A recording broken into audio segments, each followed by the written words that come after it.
life just slapped us in the face. The company that we're working for is gonna close down the warehouse, which means that we don't have a job anymore. So we sold everything.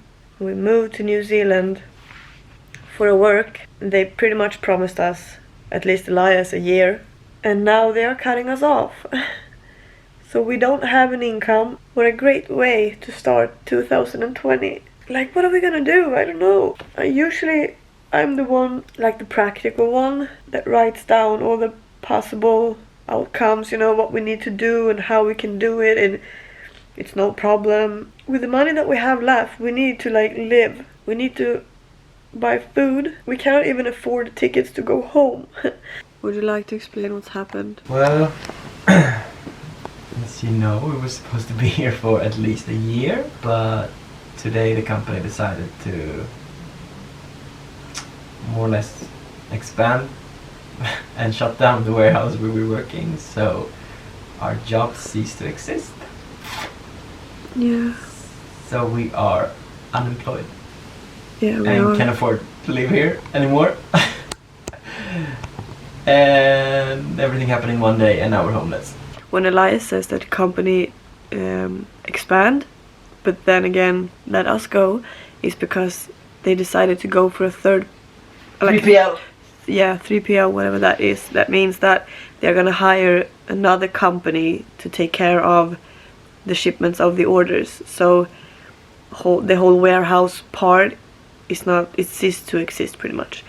And since Elias was the warehouse coordinator, he doesn't have a job anymore, because that job is taken over by another company, like a third party is going to be involved in this company. We sold everything back home, and they talked about us bringing the company forward like a week ago, how valuable we are and how much we've done for the company, that they are so grateful for having us. And we were even talking about converting our working holiday visa to a working visa. And I don't know, the boss has even told us that how to convert the visa to a residential visa, because he really wanted us to be a part of the company, and this was a month ago.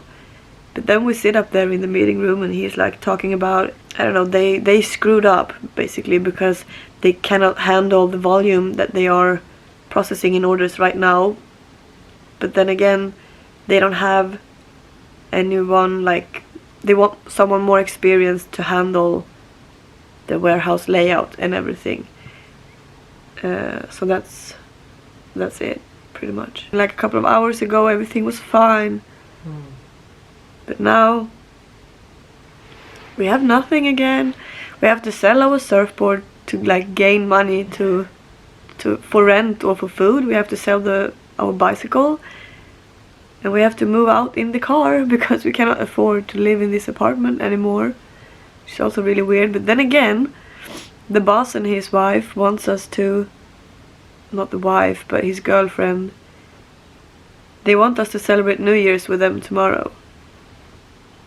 Talking about how they want us to be friends, because they really like us and stuff.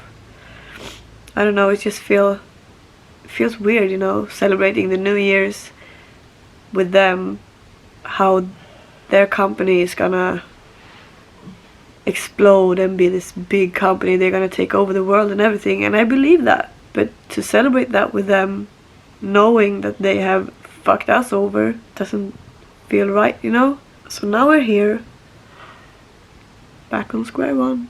But everything happens for a reason, so now we just have to find a new way to manage all of this. And we want to say that we do understand why the company do this, because it's gonna help the company grow so much, and they really deserve that, because they have been fighting for this and working with this for 5 years now. So we do understand, but it still feels like a piece of shit. But yeah, we can go whenever we want to now. We can go travel with our friends that comes next week. We can move to Singapore, move to the Philippines. We can move to Korea. We can go wherever we want to. We just need to figure out how we're gonna get there. Yeah, how to manage, how to get food on our tables, how to get a roof over the heads, because if we're gonna move from New Zealand, we have to sell the car as well. Then we don't have any place to live. But we do have a little bit of a buffer, so we do have some cash to take from, but it's not much. Since we thought that we were gonna stay here, we spent a lot this weekend in Rotorua to make another video. That's coming out soon. But yeah, this was not how we intended to end 2019. I tell you that.